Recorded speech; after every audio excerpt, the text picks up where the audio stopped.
ninguém sabe quem é. Acho que ninguém sabe quem é quem. Se eu me for definir com os rótulos que me definem, sou alguém que escreve livros, sou alguém do Norte, português, e acho que é isso que me define como ser humano. E sou ser humano. E esse sou eu. A primeira lembrança que tenho do meu irmão é de vê-lo no sofá, a ver filmes e a rodar uma travesseira na mão toda a tarde. Todas as pessoas ficam admiradas com ele, porque normalmente os escritores, ou a ideia que nós temos dos escritores, é que são pessoas mais sorumbáticas, mais viradas para dentro. Ele não, ele é muito... Todo ele é muito virado para fora, é muito de dar gargalhadas, é muito de ser expansivo, e eu acho que é fantástico. Agora, quem sou eu filosoficamente ou psicologicamente? Essa é uma pergunta muito difícil de responder. Acho que nunca se consegue responder ao longo da vida.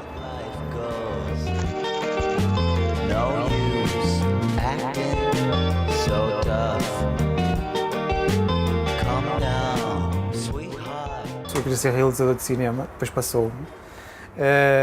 Mas a escrita surgiu, eu sempre escrevi, e depois surgiu a oportunidade então eu concentrei-me, foquei-me e escrevi Um País Encantado. Depois a série Vaticano foi uma coisa muito rápida. Eu conheci várias pessoas ligadas ao Vaticano, que são vaticanistas. Vaticanistas são pessoas especialistas em assuntos vaticanos, ou que podem ser correspondentes, jornalistas correspondentes no Vaticano. Há na área teológica e há na área histórica, política, de atualidade, e é nessa que eu me foco.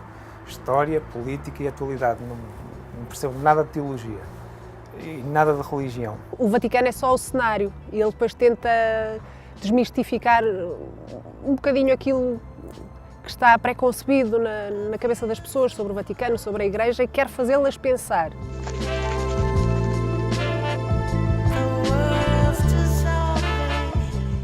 Quando ele começa com o último Papa, não é? E nós desde sempre ouvimos essa história em casa, que havia aquela dúvida se o Papa tinha morrido ou tinha sido assassinado. Contaram uma história de João Paulo I, é um Papa que eu admiro muito, e então escrevi 40 páginas.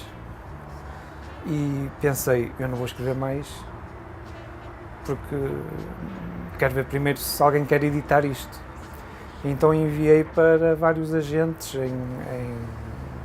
em todo o mundo, nomeadamente Reino Unido, Estados Unidos, Espanha, que era onde havia agentes. Recebi muitos nãos, mas também recebi muitos sims.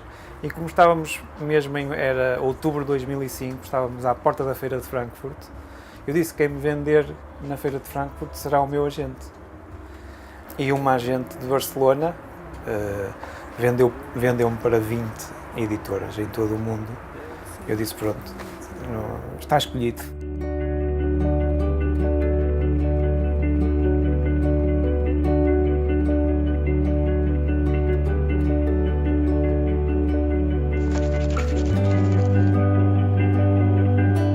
O meu processo criativo é caótico. Por exemplo, eu na Mentira Sagrada escrevi 3 capítulos que eram da filha do Papa.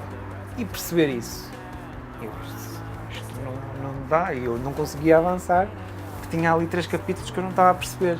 E na filha do Papa escrevi 5 capítulos do próximo livro. Eu fiquei assim, e aquilo deixa-nos completamente desorientados. Deixa-me a mim, porque a minha forma de escrita é esta. Porque um thriller deve ser planeado. Deve ser planeado do início ao fim, porque tem muitas ligações, muitas personagens, um enredo e muitos subenredos. E nas minhas tem muita informação, não é? E apesar dos meus livros serem com factos históricos, quem dá esses factos históricos são personagens fictícios. E eu nunca sei como é que eles vão fazer isso. E depois ainda tem um fator, eu não consigo planear, eu não consigo escrever uma sinopse, porque eu não sei como é que vai ser o livro.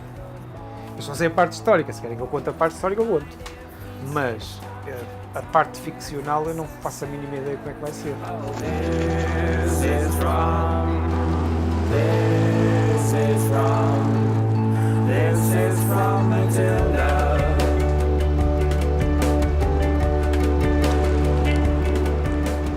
E eu vejo a angústia dele, ele começa a escrever um livro e às vezes telefona-me a dizer: olha, tu não imaginas o que é que aconteceu agora. E acho que é essa surpresa que depois também surpreende os leitores, é o facto dele se ter surpreendido primeiro, que os leitores depois, quando leem as palavras dele, se surpreendem também. Portanto, ele vai escrevendo, vai descobrindo aquilo que vai acontecendo aos personagens e não tem nada definido. É capaz de ter uma ideia do final, uma ideia muito vaga, mas como vai levar as personagens até lá é uma descoberta. Na Vala Santa estou a escrever uma frase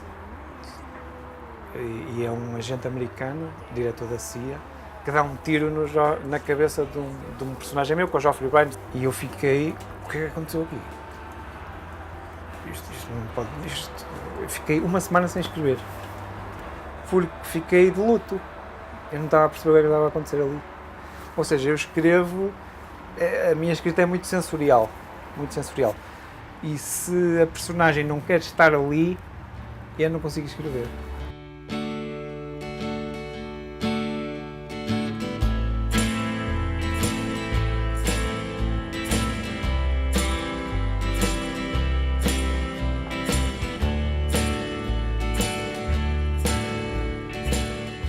O meu irmão tem dois públicos, aqueles que gostam, há pessoas que gostam muito, os leitores fiéis, aqueles que têm a curiosidade de experimentar, e depois há aqueles que não gostam, que acham, como eu vi na internet, que é uma fraude e qualquer coisa assim do género. Acho que ele veio de fora para dentro.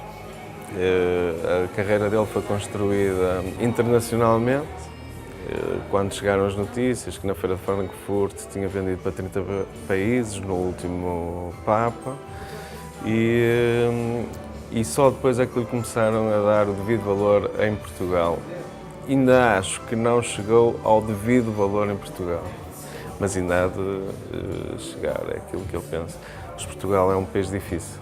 Às vezes as pessoas reagem um bocadinho mal, sobretudo aqui em Portugal, reagem um bocadinho mal ao sucesso dos outros e depois tentam arranjar logo rótulos e comparam-no muito, dizem que ele é o Dan Brown português. Lá está, e ele com a sua maneira brincalhona de ser diz que ele não é o Dan Brown português, até porque ele surgiu antes do Dan Brown, portanto, quanto muito, o Dan Brown é o Luís Miguel Rocha americano. Eu acho que às vezes se lida um bocadinho mal com o sucesso dos outros e quando uma obra é consensual, parece que não deve ser bem aceite, que se é consensual é uma leitura light. E eu acho que lá fora deram-lhe a oportunidade e aqui ainda não lhe deram a oportunidade que se calhar ele merece. Eu não fui maltratado pelos leitores, nunca. Eu fui maltratado pelos jornalistas. A página do Público, eram 2 páginas, era espetacular, 2 páginas do Público. A enorme máquina de marketing internacional do último Papa. Era só eu. E os editores, não era mais ninguém. Na altura era muito inexperiente, fui atirado às feras. Em Roma trataram-me maravilhosamente, em Madrid trataram-me maravilhosamente e aqui fui muito criticado. E então tive os jornalistas a chamarem-me esquizofrénico, você é esquizofrénico? Perguntas completamente doidas, para o qual eu não tinha experiência e achei que a melhor forma de lidar com isso era o silêncio. E de repente, 2 anos depois, soube a história do New York Times. E afinal este tipo se calhar não é tão mau como isso.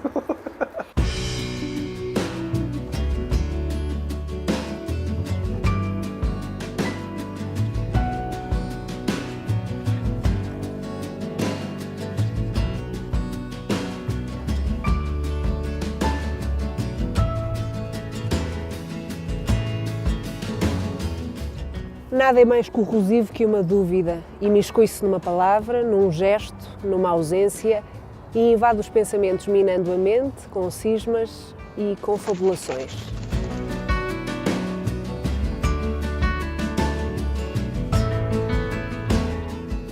por vezes pensava que de certo algum ser, algures no universo, puxava cordelinhos invisíveis que faziam aparecer as pessoas certas às desorientadas e durante o tempo necessário para fazer a diferença.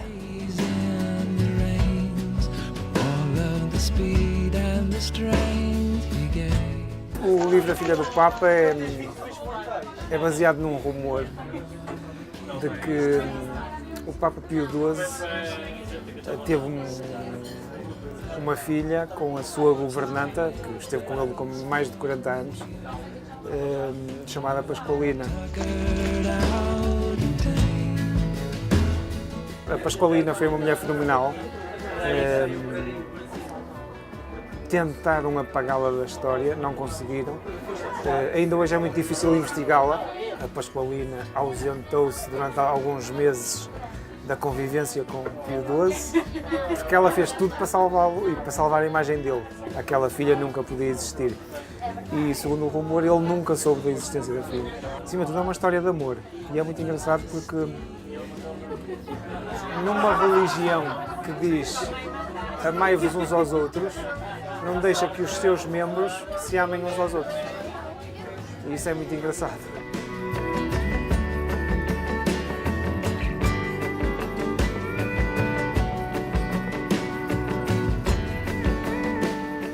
Acho que ninguém está à espera que um Papa tenha uma filha. Ninguém está à espera. E muitos pensam que foi este ou que foi o Bento XVI. Antes até de abrirem, pensam logo qualquer coisa assim de estranho. Mas eu penso que não podia ter outro título.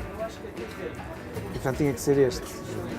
Porque o livro é sobre uma mulher, neste caso duas, que também é uma neta, que passaram a vida presas por causa de uma história, presas por causa de alguém que não pode ou não deve ter filhos. Isso é muito interessante. O amor não chega ao Vaticano e diz eu aqui já não posso entrar. O amor, isso não existe. O amor entra em todo lado. Em todo lado, em todos os géneros e portanto, essa é a mensagem. O amor está em todo lado. E, portanto, este é um thriller, ao mesmo tempo policial. É o meu primeiro thriller e ao mesmo tempo policial. E agora imaginem, eu que não sei planear, ou que não consigo planear, percebi no fim que isto era um policial, também, não era só um thriller, era um policial, e não sabia quem era o vilão ou o mau. E ficava assim, e agora? Como é que eu faço isto? E andei a ligar na hora até perceber, bom, muito bom, está resolvido. Bring all your wanna-dos and wanna-goes. Let's build our own records of highs and lows. Este local é o meu paraíso, é o meu porto de abrigo. Portanto, é aqui que eu me lembro de grande parte da minha vida, embora depois eu tenha saído depois da adolescência, depois de ter feito o 12º ano. Eu estudei aqui, embora não tenha nascido cá, nasci no Porto.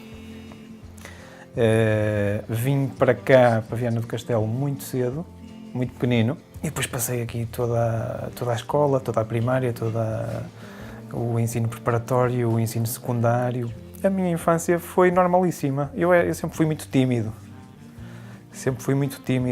Era mais de ficar em casa, de ler.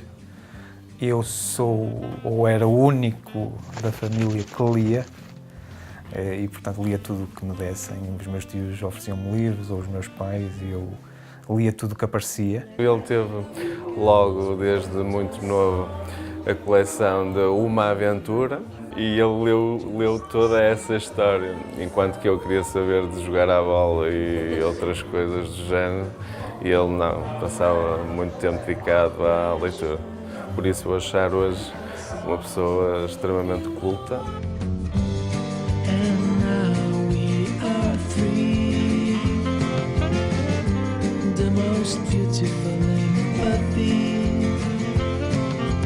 Eu conheci o Luís Miguel Rocha por causa deste livro, por causa da Filha do Papa, porque eu sou jornalista e tenho uma rubrica literária e quis que ele fosse à rádio para eu o entrevistar. Nesse mesmo dia eu tinha o 5 para a meia-noite e disse, não vou, eu vou já para Lisboa porque não tenho tempo para andar aí em rádios locais. E depois, não sei, passou-me qualquer coisa pela cabeça e disse, olha, cancela o 5 para a meia-noite e eu vou dar essa entrevista. Normalmente as entrevistas que eu faço para essa rubrica são entrevistas que demoram 5, 10 minutos, porque depois são transformadas numa rubrica de 3 minutos. A entrevista não durou 5, nem durou 10 minutos, durou 42, porque a partir de determinada altura nós já estávamos a conversar como se fôssemos amigos. Eu acho que é o Diogo Beja, neste livro, que diz que as pessoas que entrevistam o Luís, no final da entrevista, já acham que são amigos dele. E é bem verdade, uma pessoa chega, conversa com ele meia hora, a gargalhada dele, a sinceridade dele, a forma genuína dele ser, fez com que eu chegasse ao fim da entrevista e sentisse que o conhecia há 1000 anos.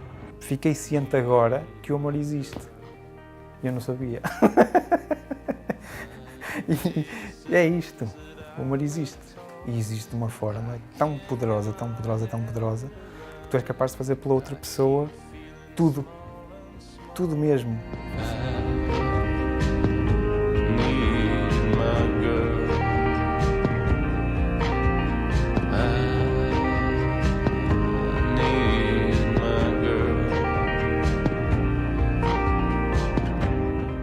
Acho que só deixei de ser tímido quando comecei a escrever livros e a ter que enfrentar as pessoas. Lembro-me que o primeiro grande baque que eu tive foi em Roma, no lançamento do Último Papa. O Último Papa é o livro que em todo o mundo foi lançado como um thriller, em Roma foi lançado como um livro verdade.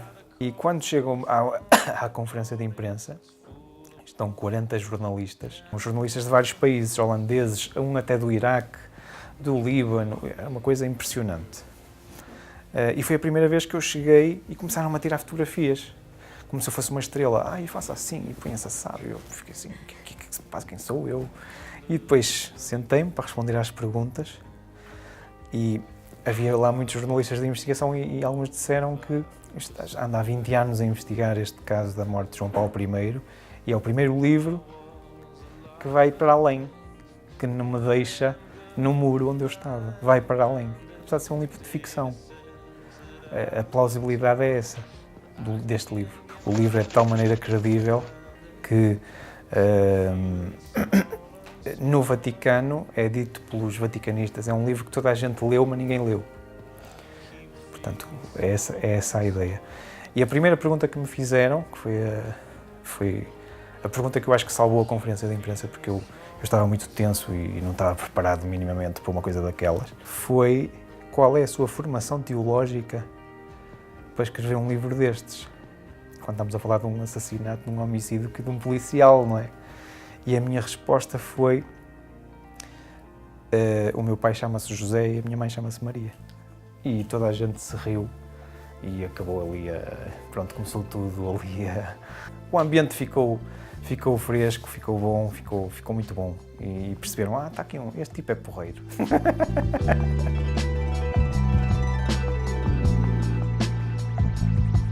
Os meus livros, ao contrário do que se pensa, nunca foram sobre religião. Os meus livros são sobre o Vaticano. E o Vaticano não tem nada a ver com religião. Uma coisa é a Igreja Católica Apostólica Romana e outra coisa é um Estado que se chama Estado-Cidade do Vaticano. E o Estado-Cidade do Vaticano é que é uma coisa fabulosa. A Igreja Católica Apostólica Romana é muito maior que o Estado-Cidade do Vaticano, embora seja administrada por esse Estado, só que é um Estado tão sui generis, por exemplo, é um Estado onde não se paga impostos. É o segundo maior acionista da Beretta. A Beretta é uma fábrica de arma. É o segundo maior acionista de uma empresa de contraceptivos em Itália. É o dono da indústria pornográfica na Alemanha. Dono. Mas diz-se assim, e eles estão a fazer mal? Não. Estão a fazer o que têm que fazer para administrar o país deles. Isso é má gestão? Não. Isso é gerir um país. Quem nos dera a nós termos pessoas no nosso governo que soubessem fazer isto. Nós não temos, infelizmente. Nós temos uma classe política que não faz serviço público. e política devia ser fazer serviço público.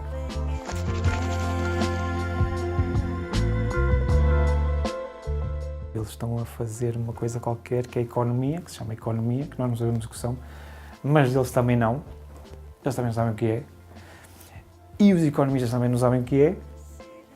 E eu acho que os únicos que sabem o que se está aqui a passar são os astrólogos. Porque têm poder de previsão, porque de resto mais ninguém sabe nada. E parece-me a mim, com esta gente nós não vamos lá. Mas estamos todos muito apáticos. Ou seja, apáticos neste sentido. Nós estamos habituados a viver sozinhos. Nós não vivemos em comunidade. Porque se vivêssemos em comunidade, como os outros países, nós já tínhamos ido para a rua e partido disto tudo. E é isto que este país precisa neste momento. E se julgarem que isto é um apelo à violência, é preciso partir isto tudo. Nós temos que partir isto tudo. A pessoa tem que trabalhar, sim, mas não pode ser um número. Nós não podemos estar a pagar impostos para o país ficar bem. Eu não quero lá saber do país. A mim não interessa se o país está bem ou se está mal. Interessa-me é se as pessoas estão bem ou se estão mal. Porque um país é feito de pessoas. E depois as pessoas pensam assim, mas o país pode falir. O país não pode falir. Como vêm cá fazer o quê? Puxar-nos os cabelos. Vocês não têm dinheiro para pagar. Vão fazer o quê? Prender-nos? Não vão. Portanto, um país não tem essa faculdade da falência. Isso não existe. As empresas podem falir. Um país não, nunca. Isso é esquecer. Faz reset e começa de novo. Eu tenho problemas em lidar com a autoridade. Muitos. Para mim, lidar com a autoridade é terrível. Seja com o uniforme, seja a autoridade tributária, seja a segurança social, seja o que for, para mim isso é tudo. É engraçado que no outro dia vi uma notícia sobre a penhora de um salário por causa de uma dívida de 1 cêntimo. E o argumento que deram foi porque o sistema é automático. Então, se o sistema é automático, para que é que eles lá estão? Despeçam toda a gente, poupamos uns cobres, não precisamos deles para nada. Eu acho que é assim que deve funcionar isto. Porque, de facto, eles não estão lá a fazer nada. Eles não nos podem ajudar, o sistema está de tal maneira fechado que só nos prejudica. E isto para dizer que, só peguei nisto, para dizer que há neste momento uma enorme perseguição fiscal aos escritores e aos artistas em geral. E pronto, eu acho que isso é de denunciar e é grave. Não devia ser. Não devia ser. Porque nós não somos pessoas que tenham um fim do mês. Ou melhor, o nosso fim do mês é quando for. E portanto, eles têm em conta que nós somos iguais aos outros e não somos. Infelizmente. Eu gostava de ter um salário todos os meses, adorava. Mas não é possível. E portanto, as coisas têm que ser geridas e declaradas, ou deviam ser declaradas de outra forma, ou pelo menos haver aí uma lei que nos protegesse, mas não. E portanto, eu acho que isso não funciona lá muito bem.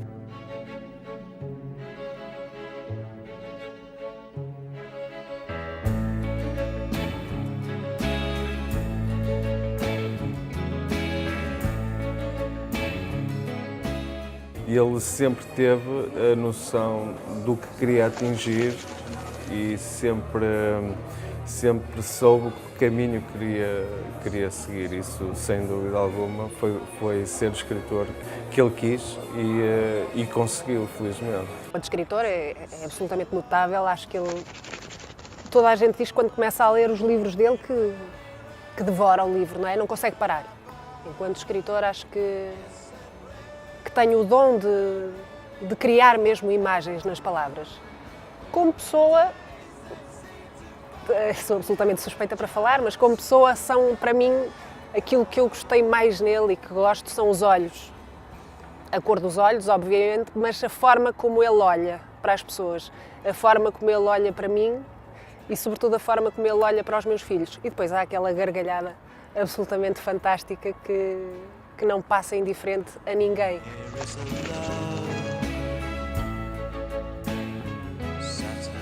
Portanto, mulher perfeita, maravilhosa, filhos lindos, fabulosos, família importante, amparo, porto de abrigo, livros escritos, lidos.